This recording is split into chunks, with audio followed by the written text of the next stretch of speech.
ಮುಖ್ಯಮಂತ್ರಿಗಳಾಗಿ ಸಿದ್ದರಾಮಯ್ಯ ಅವರೇ ಮುಂದುವರಿಬೇಕು. ಚಿಕ್ಕೋಡಿ ಸಂಸದೆ ಪ್ರಿಯಾಂಕಾ ಜಾರಕಿಹೊಳಿ ಹೇಳಿಕೆ ಕೊಟ್ಟಿದ್ದಾರೆ. ಸಿಎಂ ಆಗಿ ಸಿದ್ದರಾಮಯ್ಯ ಅವರೇ ಮುಂದುವರಿಬೇಕು. ನಮ್ಮ ತಂದೆಯು 2028ಕ್ಕೆ ಸಿಎಂ ಆಗಬೇಕು ಅನ್ನೋದಿದೆ. ಈಗ ಸಿದ್ದರಾಮಯ್ಯ ಅವರೇ ಮುಂದುವರಿಬೇಕು ಅಂತ ಚಿಕ್ಕೋಡಿ ಸಂಸದೆ ಹಾಗೂ ಸತೀಶ್ ಜಾರಕಿಹೊಳಿ ಅವರ ಪುತ್ರಿ ಪ್ರಿಯಾಂಕಾ ಜಾರಕಿಹೊಳಿ ಮಾತನಾಡಿದ್ದಾರೆ. ರಾಜಕೀಯದಲ್ಲಿ ಎಲ್ಲರಿಗೂ ಆಸೆ ಇದ್ದೇ ಇರುತ್ತೆ. ಅಂತಿಮವಾಗಿ ಹೈಕಮಾಂಡ್ ಏನು ತೀರ್ಮಾನ ತೆಗೆದುಕೊಳ್ಳುತ್ತೋ ಅದೇ ಫೈನಲ್ ಆಗುತ್ತೆ.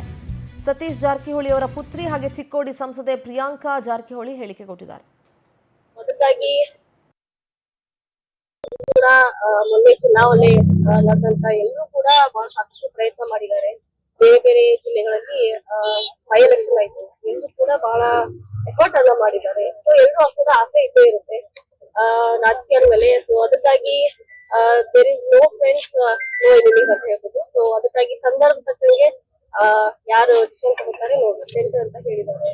ಸೊ ಅದಕ್ಕಾಗಿ ಹೈಕಮಾಂಡ್ ಏನೇ ನಿರ್ಧಾರ ತಗೊಂಡು ಅವರು ನಾವು ಬದ್ಧರಾಗಿದ್ದೇವೆ ಅಂತ ಹೇಳಿದ್ದಾರೆ. ಸೊ ಅದು ನಾವು ಕೂಡ ಅದನ್ನ ಪಾಲಿಸ್ತೀವಿ. ಈಗೆಲ್ಲ ಎಲ್ರಿಗೂ ಆಸೆ ಇರುತ್ತೆ. ಸೊ ಅದಕ್ಕೆ ಎಲ್ಲರೂ ತಮ್ಮ ತಮ್ಮ ಬೆಂಬಲಿಗರು ಮತ್ತೆ ಸಪೋರ್ಟ್ ಮಾಡೇ ಮಾಡ್ತಾರೆ.